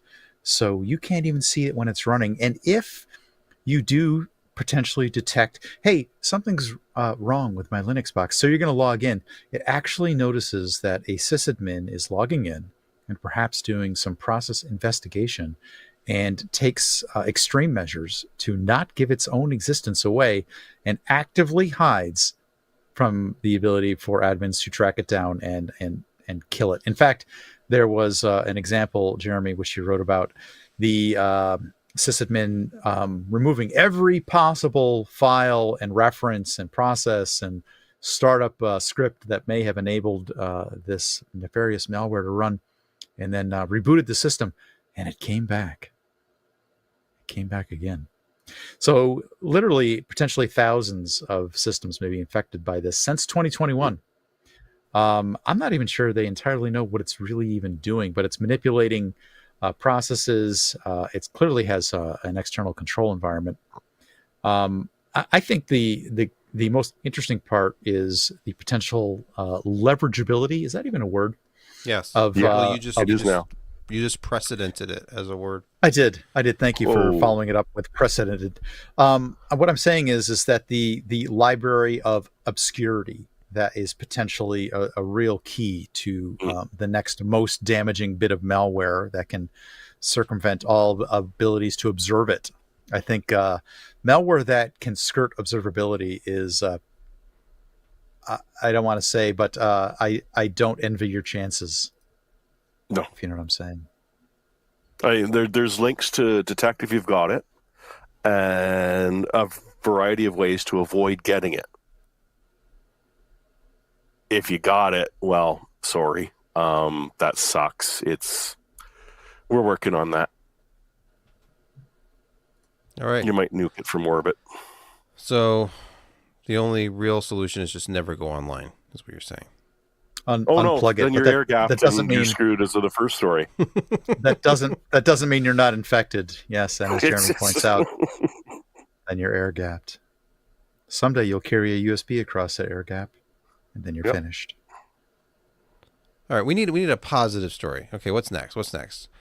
A 3.8 terabit per second DDoS attack. Is that a record? You know, It is indeed. Wow. it's high. Yeah. Good, Jeremy. It's just, I mean, it's impressive. It is a high. So, I mean, you wanted to end on this on a high. Well, there you go. That beats the last, which was, I believe, about 3.4 terabits. And this one is all of those bloody iOS machines and ASUS home routers, MikroTik systems, DVRs. That's what makes security a DDoS attack. Security cams, Everything. doorknobs, Baby cams, your bloody doorknob. That what was that thing that you pushed on Amazon to the easy button to order stuff on Amazon? Sebastian's smart fridge and his smart dryer are definitely taking part. Just in the this smart DDoS dryer. attack. I don't have a smart fridge. Okay, Full never mind. disclosure. Then. Just the smart dryer is definitely taking part in this DDoS attack. That's great. And How do you get that much this one bandwidth? was- You pwn a lot of people. You just take over. You've got huge botnets out there. What if my system is running slower? I've heard about WinRot. No, you're infected. You're part of a. An Or something immense bigger. surface area. gigantic Immense. DDoS attack. Yeah. Because the Internet of Things is just wonderful, and I'm so glad it exists and continues to this day. Now this wasn't like a daily, a peak and then it disappeared. This happened over a month. And the only reason Yes. we knew this is because it was being mitigated by Cloudflare. Really? Who were just shocked at the amount of effort it took to actually mitigate it. To be able to shut this down. But yeah. So the Cloudflare, infected not to be devices- confused with Cloud Strike. Cloud Yeah. Strike. Not No, to that's be confused. No, or Cloud Strife. right. Right. Protagonist Luckily, of we're FSC. we're continuing to keep the valuable contributions from both Russia and Vietnam connected to the worldwide internet, so that things like this giant DDoS attack can take place. You know what you Did I can say do that when out you loud? Hey, you still guys know what you still can made do? up 10%. You With some of did that say that power. out loud, and I think it needed to be said. So, Mm. regardless of the policies, it needed to be said. No, but You're 50% came to Russia and Vietnam, but US was a good 10%. Yeah, but at 3.8 terabits. Yeah. All right. That's And now it's time for something of a developing story to cap off Insecurity Corner. The Internet Archive has been hacked. A data breach impacting 31 million users as of, this is a story at Bleeping Computer from 6:22 p.m. Eastern today. So, stop the world. I want to get off.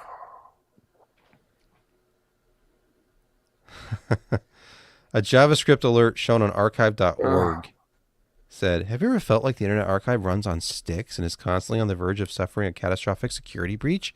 It just happened. See 31 million of you on HIBP." Have I been That's have pwned? I been pwned. Yeah. Oh, a 6.4 gigabyte SQL file. Shocking. IA_users.sql. Email address, screen name, password change, timestamps, Oh, it's only Hash. 31 million. I mean, come passwords. Yeah. on. 31 million as a number. Is that a lot? I don't know, more Brett. than Is that a two. lot? Is that It's- a I don't know. bad data breach? It feels like a lot. It's only 10% of the U.S. population.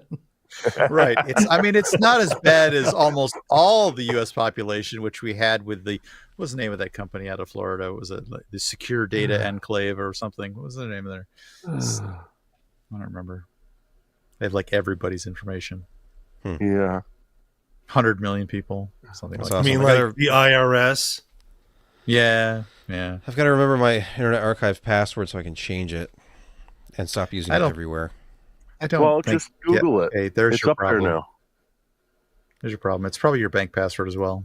I'll get an alert from my identity theft thing, It's hashed, which isn't it? So very helpfully sends out notices like your password was found in a data breach or on the dark web, and it'll be like asterisk, a bunch of asterisks. Like, yeah, but which one? I know my email address, but which password? It doesn't tell me. It seems like if it was that readily available, that you switch back and forth on. if it was that readily available, they might as well just tell you it's this one. Right. It's like if it's out there in the public, tell me what it is, but they won't. Right. Exactly. It's time for a new service. Steel guitar string 789 is your password. But steel is spelled with like a three instead of the ST. Oh, ST. you're invulnerable now. It's like L. It's leet. Okay. SaveYourFrets.org. Save your frets. Fret no more. Fret 111. migration. You know that both Dean Markley Strings, which was actually local to me. I'm not kidding. Okay. I live in Kalamazoo, Michigan.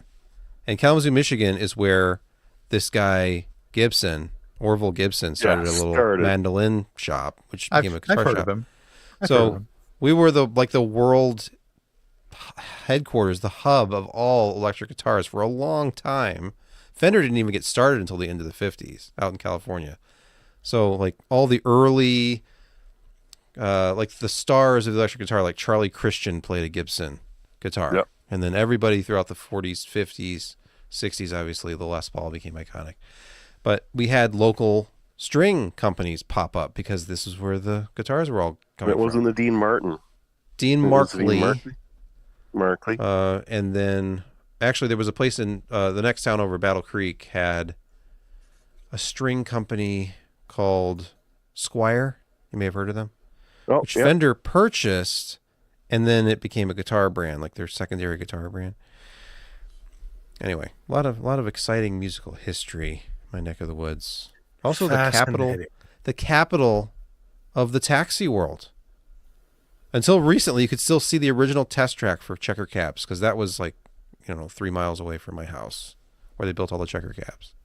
Because Kalamazoo, pretty much exactly equidistant between Chicago and Detroit. So a lot of businesses popped up here because it was like a great way to, service both of those major cities. And then, well, Sebastian, matter do hit you the have a fan. gal in Kalamazoo? Not that I'm willing to talk about on this podcast, in case my wife was listening, but yes. Actually, I met her in Kalamazoo. She was living in a house in Kalamazoo with her college roommates. That's the one. That's the one we're talking about. Okay. I think it's time for gaming quick hits. And our first story, an all-new Red Dead Redemption 2 sequel drops on October 29. You excited? Well, okay. It's not Wait a minute. Wait, are you teasing? Prequel. It says not exactly. At least us PC gamers get to play it in the right order. Oh, it happens. Jeremy, after what are you doing? RDR2. Oh, Say what? RDR2 happens Okay. before Red Dead Redemption. But not that I know, because I've owned a console since the NES. So I've never had a chance in all of these 14 years to play it until October 29th, when it finally gets ported to the PC. How old is this? This seems backwards. 14 years. Okay, so it's not new. It is new to the PC. It's not even released yet. It's How much newer newly do you want it old, to be? oldly new, old is new again. Yeah, that's even know what. where to So go for with whatever Get excited reason, about PC Red Dead gaming, where you Redemption can 2 buy 14-year-old console ports. But Yes. unlike Starfield, it will support ultra wide out of the box. Oh, PCMR. still does it. Oh yeah.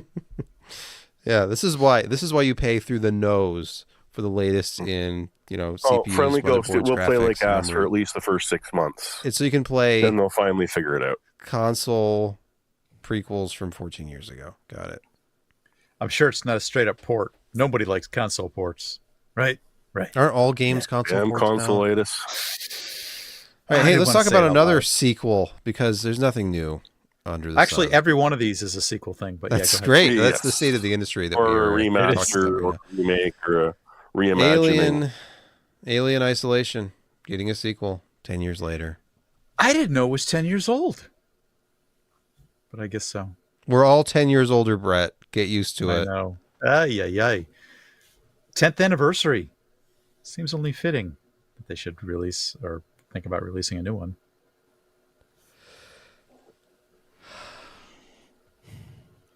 That's it. All right. But it is. Yep. The next link actually shows that it's still relatively popular. It's a lot of DLC that actually went with it.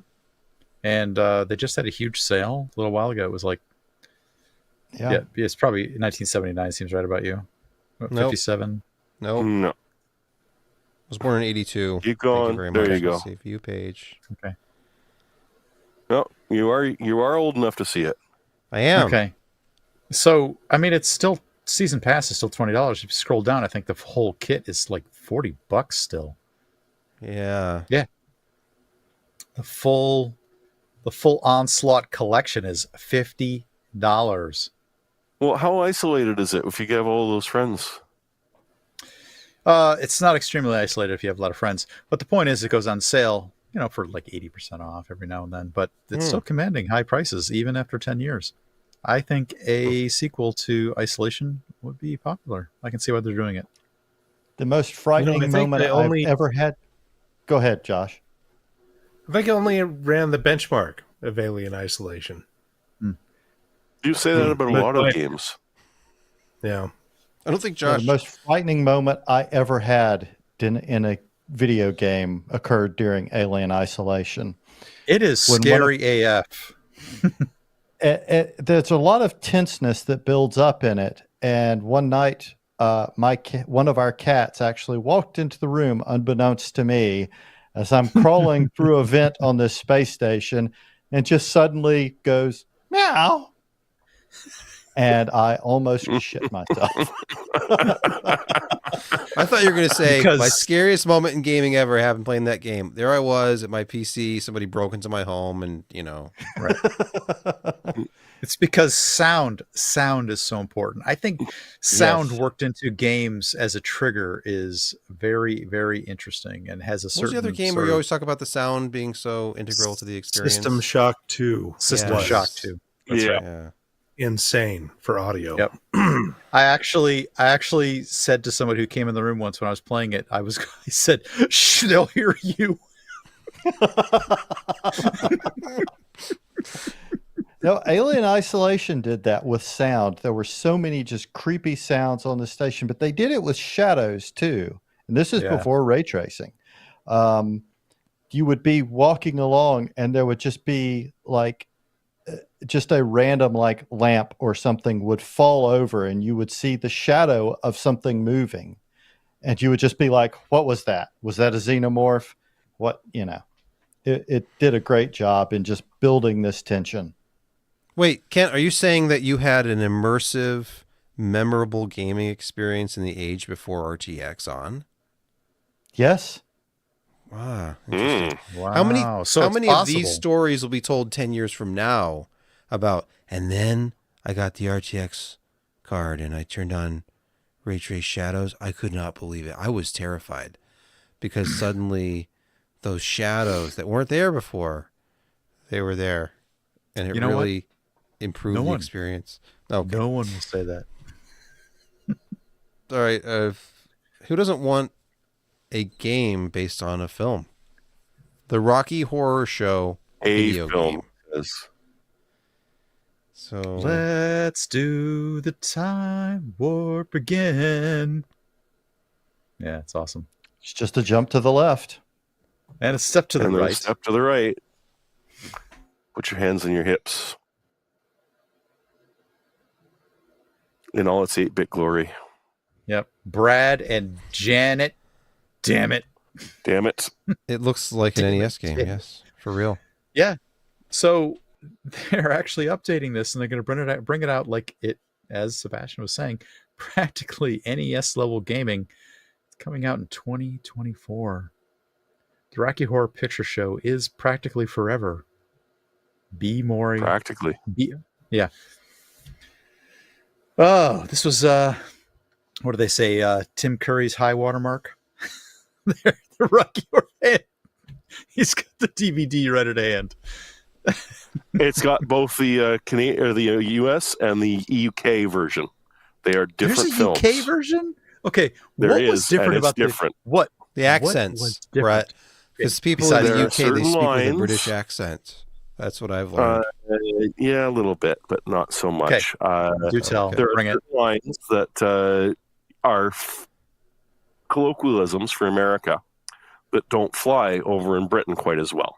So they go a little bit dirtier in the UK because it's Typical. it's their way. Mm-hmm.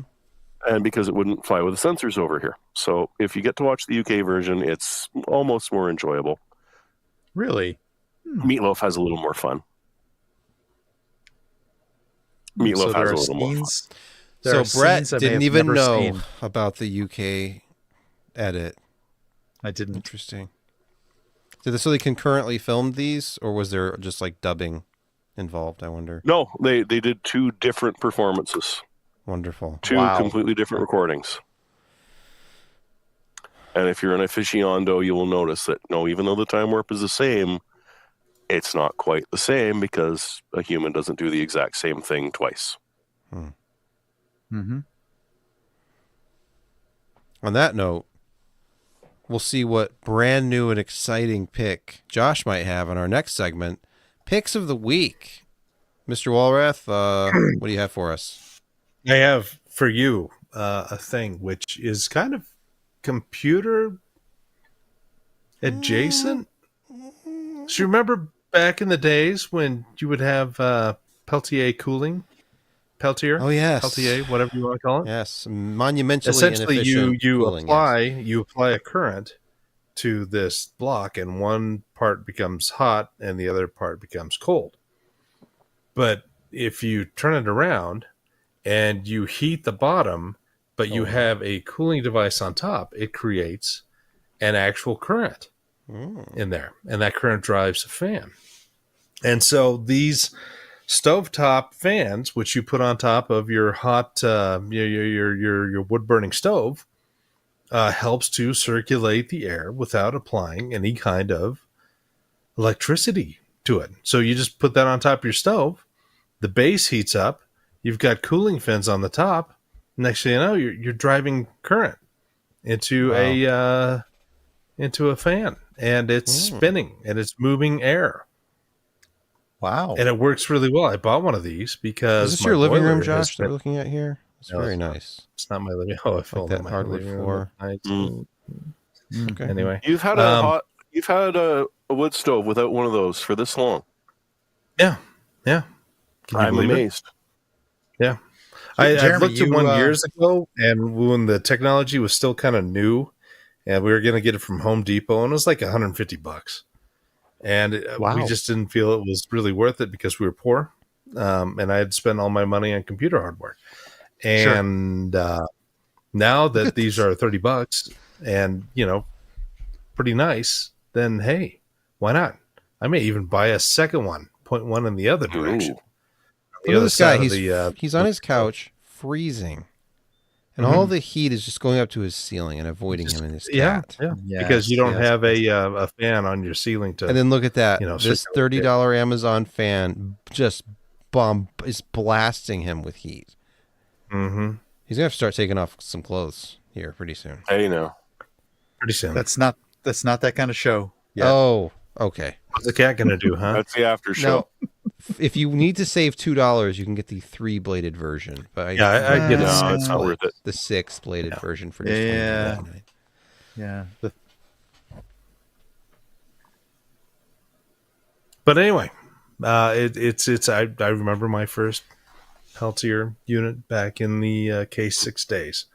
It had the almost exact same pad and the 2 wires coming out of it. So instead of applying current to it, the transfer of heat induces current. So it's kind of fun stuff. Yeah. And Jeremy, you have a pick as well. There's no link, so I can't No, click there on isn't, anything. because I can't find a way to find out how much I paid for the thing back in like 2010. But no, I was just recently screwing around with my Threadripper system because I realized, it's still on Windows 10. I should move it to 11, and I don't want to do an in-place upgrade. And besides, I've got an NVMe drive sitting in an external, and I should probably pop it in there because it's Threadripper.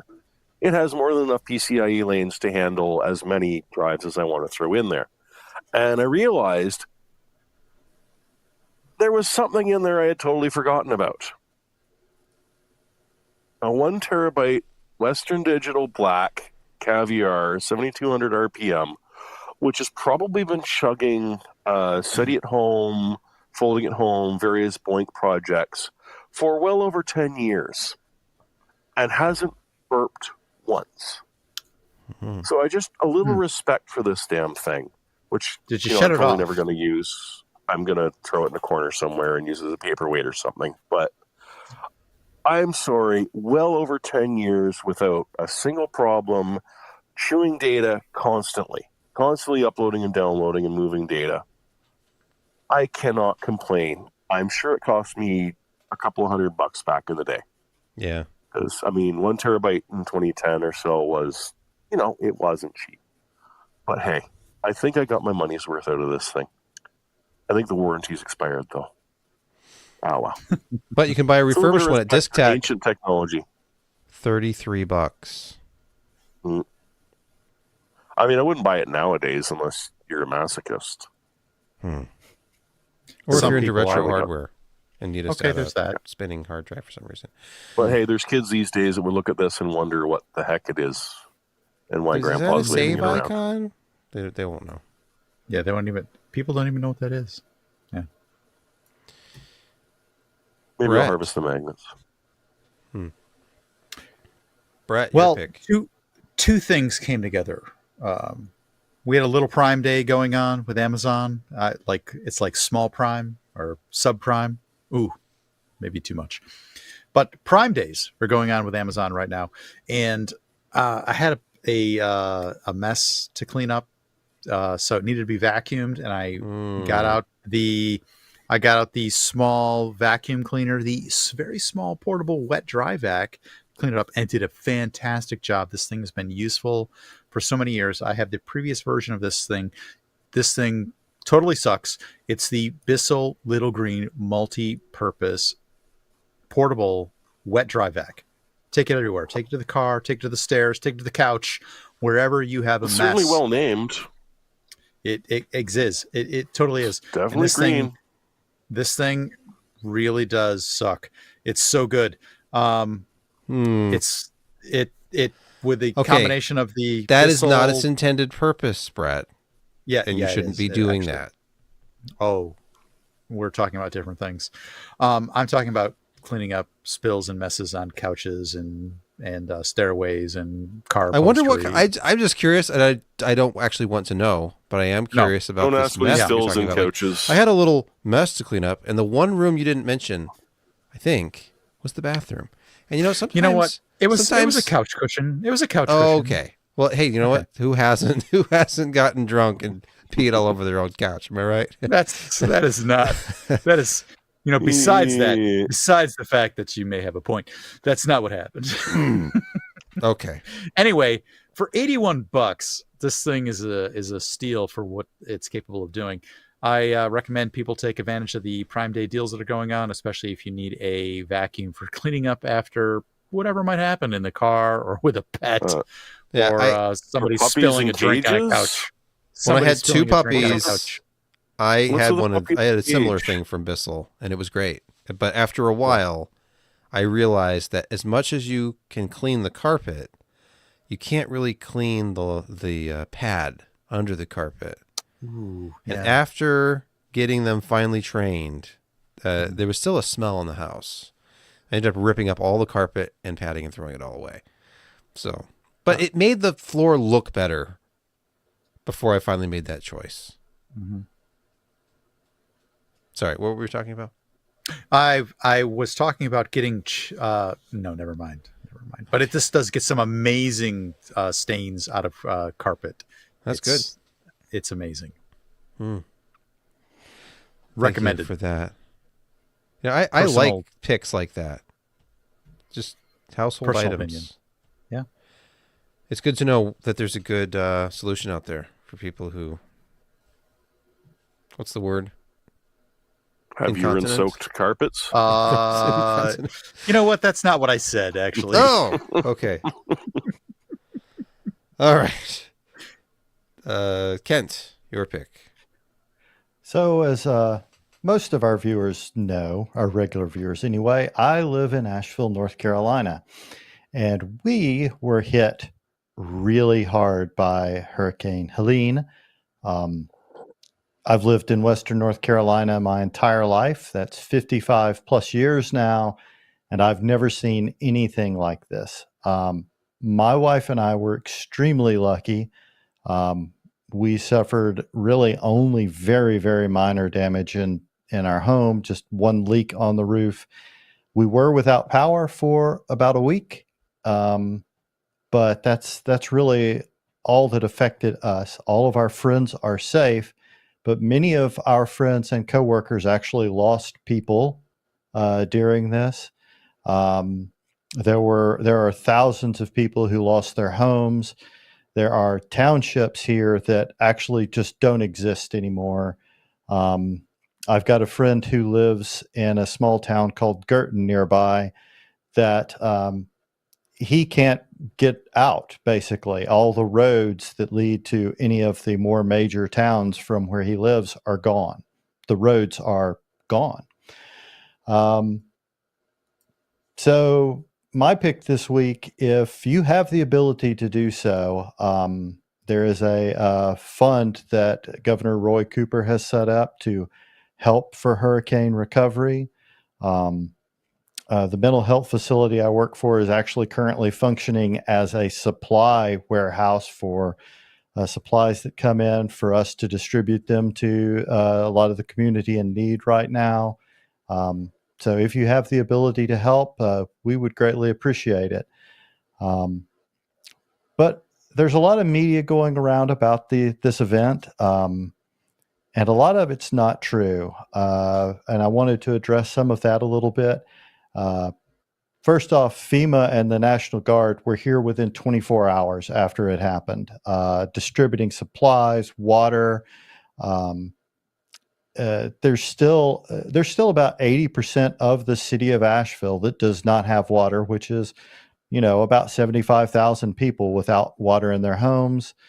So yeah, there's a lot of things that people here need, and but we're very grateful for any help you can give us. Thank you.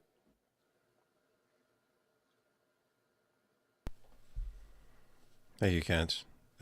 Cheers. I looked at pictures, I think it was a week or two ago. How long ago did this happen? I saw pictures of It's been LGRs. 2 weeks now, almost. Yeah. Yeah, not quite 2 weeks, right? Clint's house. We started all getting destroyed. rain from it here on Wednesday 2 weeks ago. So Yeah, okay, so just on 2 weeks.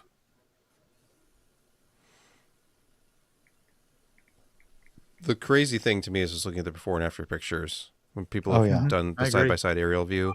Like you said, I've seen there are them. streets that are just gone. It just looks like, oh, that was always a river, right? No, it used to be a neighborhood. yeah. Yeah, But- communities are scoured away. The landscaping is just burned down to rocks, where roads and towns or houses or businesses used to be. It is disheartening and amazing to look at, and the resiliency of the people in the area is incredible to read about. Finito in the chat. The Joe Biden weather machine working overtime. Joe Biden doesn't even know where he is. Okay, he has no clue. That's what because the he has his hell head in the is clouds going on. controlling the weather. He's just an old man. Okay, and it's. I don't think Shouting at he's clouds! doing anything. I honestly. really hope that commenter is being like my shirt, sarcastic. Yes, There are I people who think it believe is. that. There's so much of that crap on Twitter. That's yes, come that's on. the problem that I've been seeing is the misinformation that's going around. The government Um, utilizes patented technologies, Kent. Have you not seen the patents? You're ignorant. You don't know that Oh, they God. have leveraged these technologies. The hurricane down in Florida, So there we are had not unprecedented numbers. The pressure inside of that storm was something that was clearly manufactured. The government does you not want you realize to the know. that mathematical people are going maximum. to clip you They're doing pouring that. dry ice on the ground to make it harder. Right. See, you're not alone, unfortunately.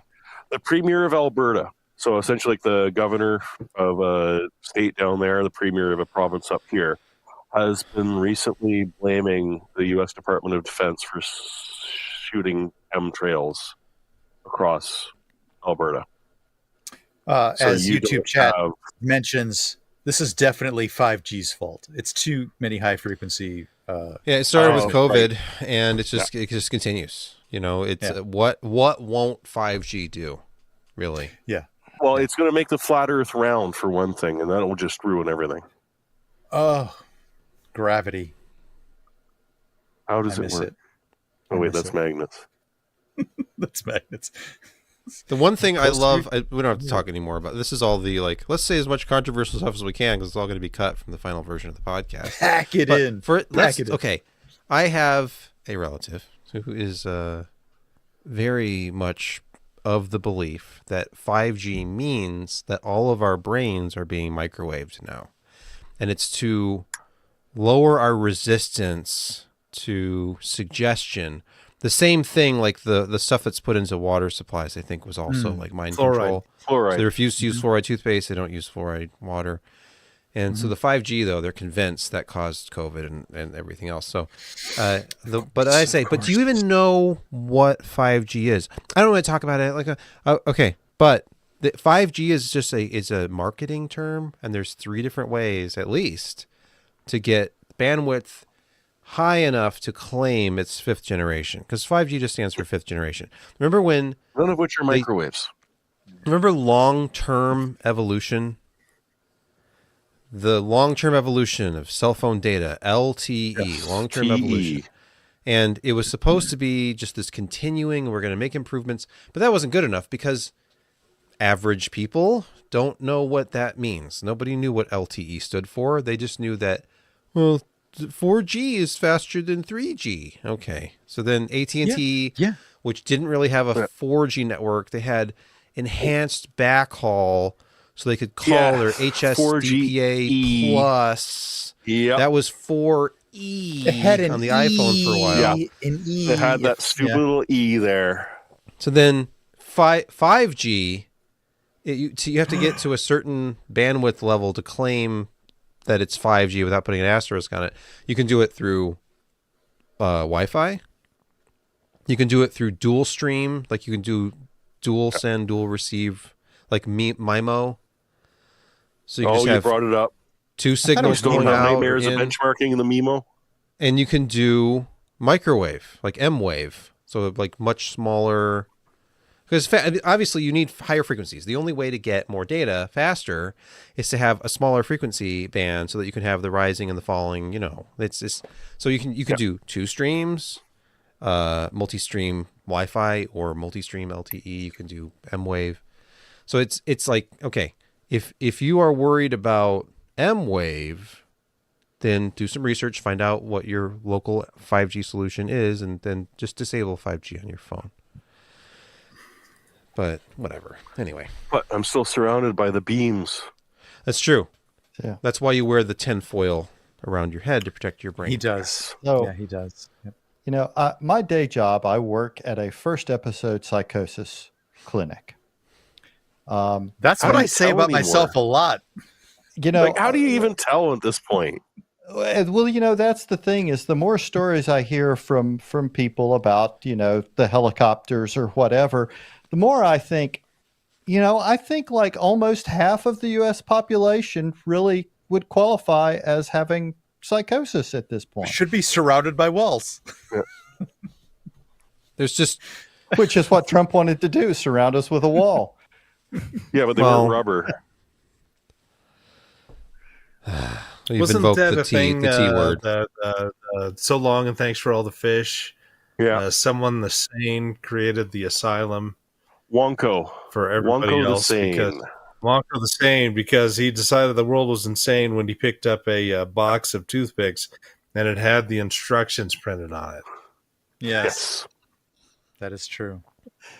So then he inverted it and made the Earth inside the asylum, and the asylum out Yes. was Earth. Yeah. Yeah, he lived outside of the asylum, he was in the house.